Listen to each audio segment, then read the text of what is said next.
Hey everybody, welcome back to Born Again to Live. It's Amy, and I gotta admit, I never know what day it is.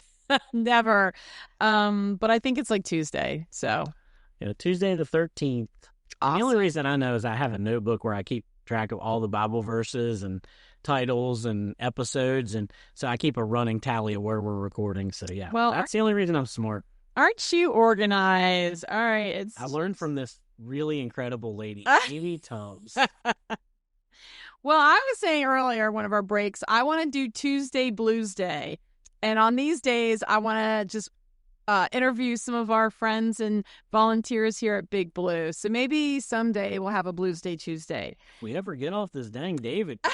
Eric, don't rush a good thing here. Okay, so yeah, we are still on the saga of David. And yeah, 6 days in, he's still not king? Yeah, he's still not king. And pretty hilarious. Years in Bible times. Yeah. 6 days. Years and years. I don't even know. I've never looked that up, how many years it took from the time he was anointed to the time he was king. That's a great question. That's a great question for our biblical scholar Google. That is. You could look it up while I'm reading some of this. Yeah, reading the next story. Yeah, so this is one of our favorite stories, and this really is the pinnacle of kind of the Saul and David on the run story. But this is from 1 Samuel. I know, we're still in 1 Samuel, chapter 24. And it says, after Saul returned from pursuing the Philistines, he was told David is in the desert of En-Gedi. So Saul took 3,000 able young men from all Israel and set out to look for David and his men near the crags of the wild goats, i.e., I would say the caves, right? And it's interesting that he did. He took 3,000 to go find David and his handful of dudes. But okay, you overkill is what Saul does. Because David killed tens of thousands. That is Saul only. Thousands. We need to make up a tune. Get your buddy Dusty to make up a song for that. That'd be hilarious. Pretty good, right? And then we can dance with all of our might to it. Okay. Anyway, people keep hearing this tale about dance with all your might. If they don't know, they're probably going, why do they keep saying? Yes, it is a story when well, we skipped over it. No, we haven't got there yet. Oh, we haven't gotten there yet. He has to become king before he can dance with all his might. Okay, right. So it's coming, but yes, he's going to be dancing for all his might. Okay, so on task. So he came to the sheep pens along the way. A cave was there, and Saul went in to relieve himself. David and his men were far back in the cave, so they were already hiding at this cave that Saul came into. The men said, "This is the day the Lord spoke of when he said to you, I will give your enemy into your hands for you to deal with as you wish." So then David crept up unnoticed and cut off a corner of Saul's robe. Afterwards, David was conscience-stricken of having cut off a corner of his robe. He said to his men, "The Lord forbid that I should do such a thing to my master, the Lord's anointed, or lay my hand on him, for he is the anointed of the Lord." So, there were his buddies kind of like, hey, man, this is, they were taking scripture and quoting it back to David, but they were misinterpreting it, obviously. So with these words, David sharply rebuked his men and did not allow them to attack Saul, and Saul left the cave and went away.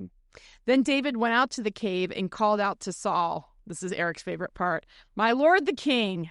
When Saul looked behind him, David bowed down and prostrated himself with his face to the ground. He said to Saul, "Why do you listen when men say David is bent on harming you? This day you have seen with your own eyes how the Lord delivered you into my hands in the cave. Some urged me to kill you, but I spared you. I said, I will not lay my hand on my Lord because he is the Lord's anointed.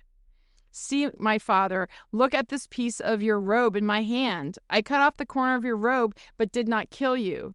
See that there is nothing in my hand to indicate I'm guilty of wrongdoing or rebellion. I have not wronged you, but you are hunting me down to take my life. May the Lord judge between you and me, and may the Lord avenge the wrongs you have done to me, but my hand will not touch you. As the old saying goes, from evildoers come evil deeds, so my hand will not touch you. Against whom has the king of Israel come out? Who are you pursuing? A dead dog? A flea? May the Lord be our judge and decide between us. May he consider my cause and uphold it.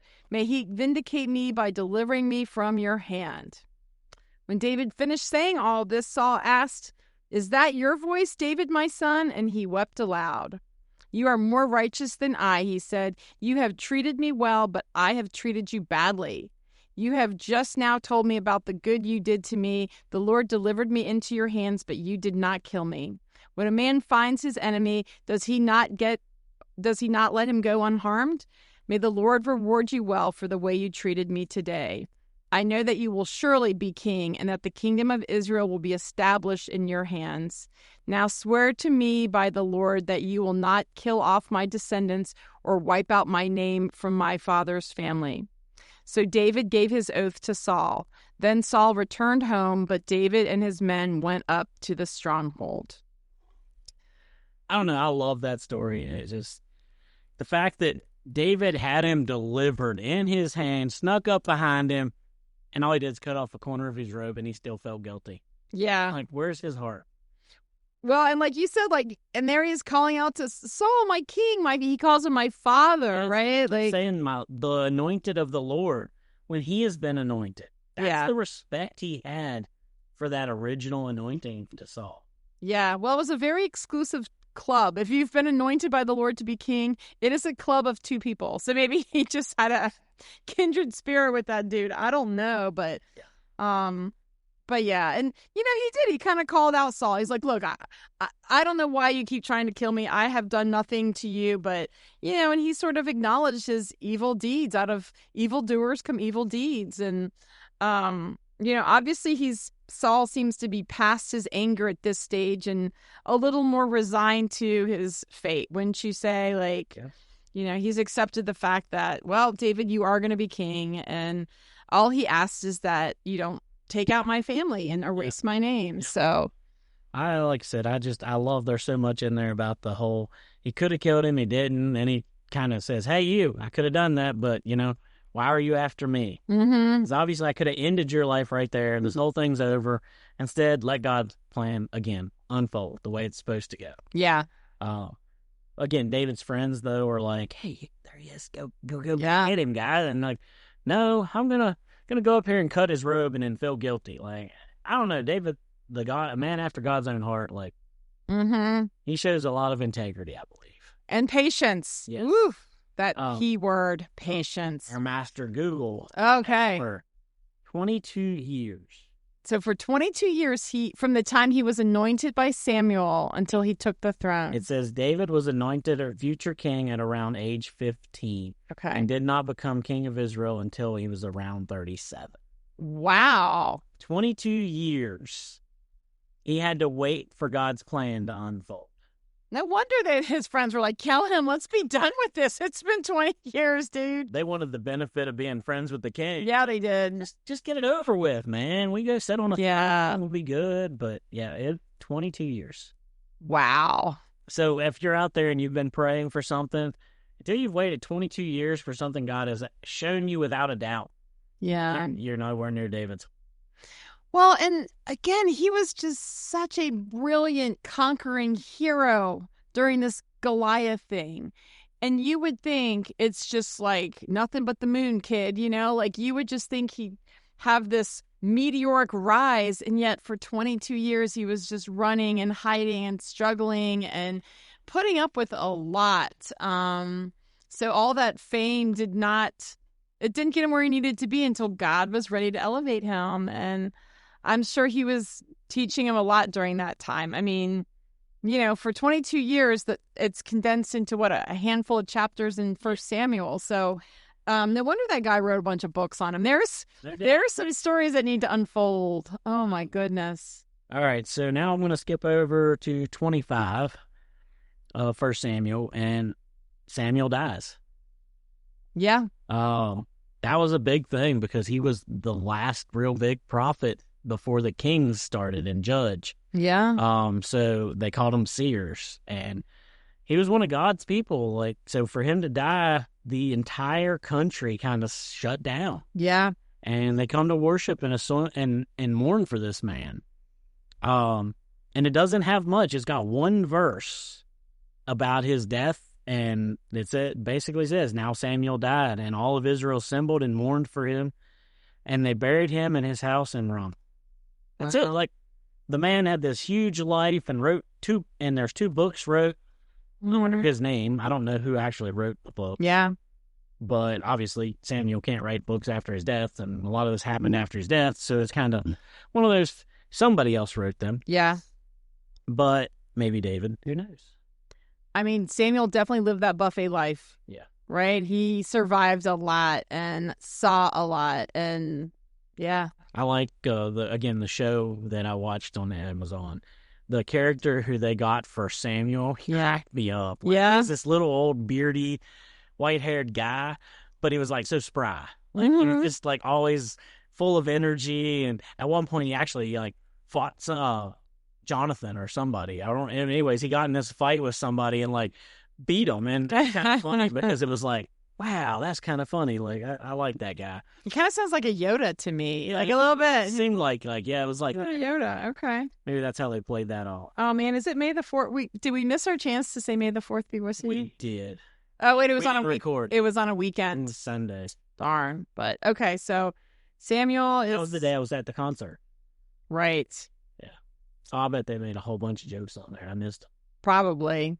All right, so we're talking about the spry Samuel, who is now, he's with the Lord. He's done his work, and he is entering into those words, good and well done, good and faithful servant, right? I gotta think about that. Like, and Samuel's life again. David's life's really cool, but Samuel's life is pretty funny too, because his mother went to the temple praying for a son. Yeah. To be loved by her husband, who she couldn't bear children by. Yeah. And the prophet then, Eli, heard her and thought, this woman's drunk. Yeah. And so in that, then she gets this blessing that she's going to have this child if she gives it back to God. So she gets him up to like 3-4 years old, weans him off, ships him to the temple. Yeah. Where he serves under Eli, who Eli's sons were devious, just to say the least. Yeah. They get killed off. So this only person's Eli and Samuel. And Eli's asleep, old. Mm-hmm. Samuel gets this call from God, and he thinks it's Eli. So he goes and he talks to him, and he's like, no, it wasn't me. Go back to bed.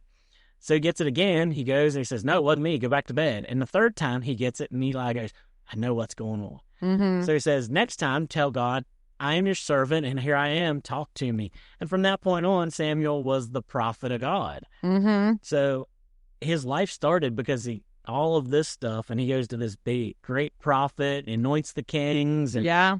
It's just, he lived this life because of what his mother did. Yeah. I mean, she prayed to the point where God had mercy on her and gave her this child, but he wanted the child back.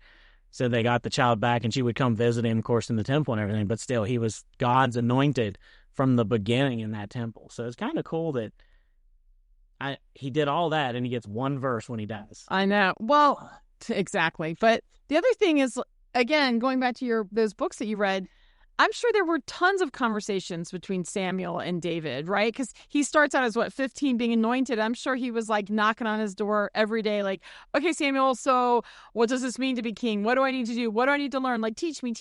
So he learned from one of the greats, right? Like, no wonder David was such a faithful, spirit-filled person. It's because of Samuel. So, well, and Samuel must have had some power in the actual Bible, not just the movie, because he showed up to Bethlehem to go to Jesse's house, and everybody's like, what are you doing here? Like, yeah. You come in peace? Yeah. So he must have been powerful, too. So for sure. I don't know, just an obscure little one verse for this guy who lived a big life for his death. Like, I hope that, like, at the end of it, he got the well done. Like, all that matters. Sure. Yeah. But he deserved a little more of a tribute there that lived a life. He sure did. All right. So he has stepped out of this, stepped out of the story of David, and where are we going from here? All right. So another really cool story is actually David and Abigail. Okay.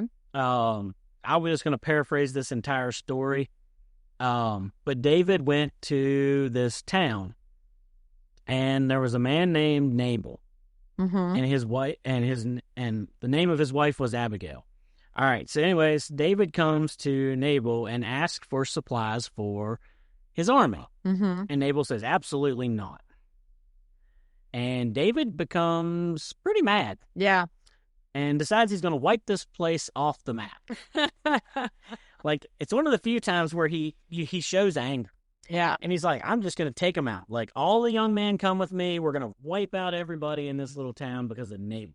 And by the way, when not just people in your own area, but far off lands know the song about you killing tens of thousands, you would think Nabal would be a little more scared and a little more diplomatic in dealing with David. But okay, here we go. Yeah, and David said to his men, every man strap on his sword, and every man with the sword strapped it on.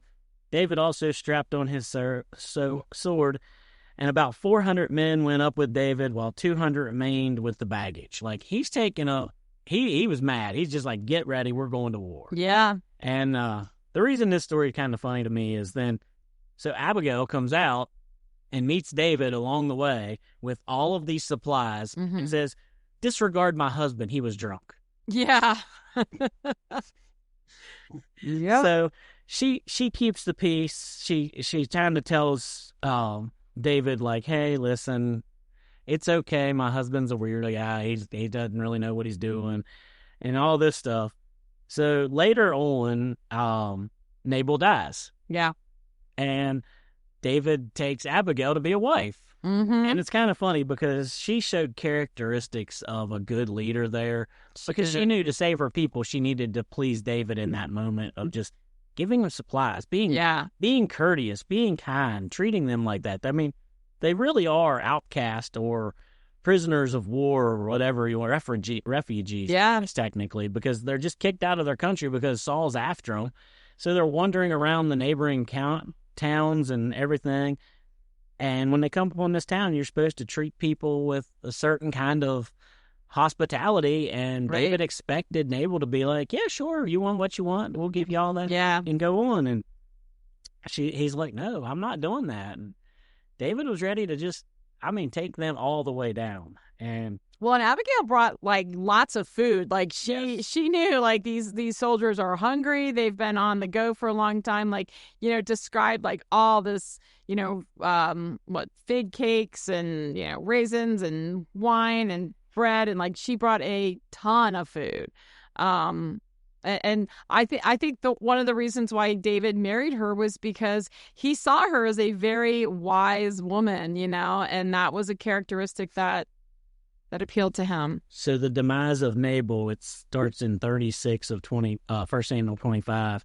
And it says, Abigail came to Nabal, and behold, he was holding a feast in his house, like the feast of a king, and Nabal's heart was merry within him, for he was very drunk. So she told him nothing at all until morning light. In the morning, when the wine had gone out of Nabal, his wife told him of these things, being what she had done for David. In the morning, when the wine was gone out of Nabal, his wife told him of these things, and his heart died within him, and he became as a stone. And about 10 days later, the Lord struck Nabal, and he was dead. Wow. Like, the dude had a bad last days. Like, yes, he did. And then when David heard about Nabal's death, blessed be the Lord who has avenged the insult I received at the hand of Nabal, and has kept back his servant from wrongdoing, because David knew that killing them was actually wrong. So he was glad that God had avenged him. And that shows that David, he overreacted. He had a human side finally. Right. We don't see a whole lot of David's human side until later in the story. Right.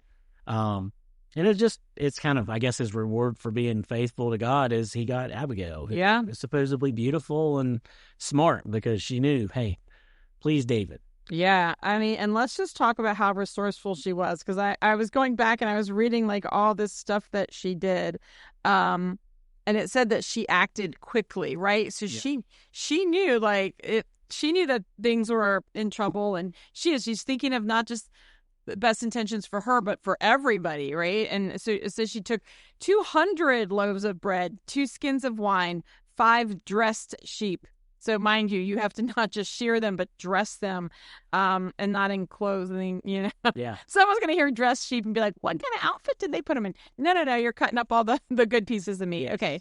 5, I don't even know what to say or how much that is, but roasted grain, 100 cakes of raisin, 200 cakes of pressed figs. So it wasn't a no fix for you, David. It was a lots of fix for you, David. And yeah, so she got to work. She was quite the hospitable person. And yeah, she was beautiful. She was smart. That was a brave move as well. He could have been like, aren't you that guy's wife? Like, she put herself in danger even. So the first thing she did when she came out, she got off the donkey and fell on her face before David and bowed to the ground. Yeah. I mean, he knew she was humbling herself. Yeah. So all right, well, we're really long on time. This is another day of David on the run and the adventures of David and his crew. So, all right, till tomorrow. See ya. Bye.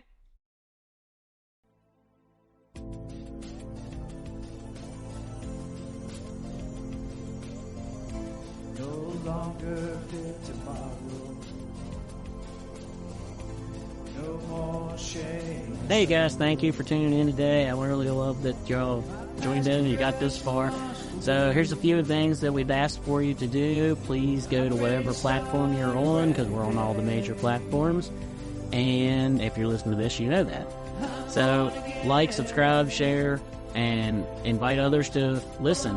Also, we have a Facebook page, Born Again to Live, the podcast. So go there, send us prayer requests, comments, whatever you want. It's all there, private message. If you need answers to questions or any of that, we're there for you. So thanks again.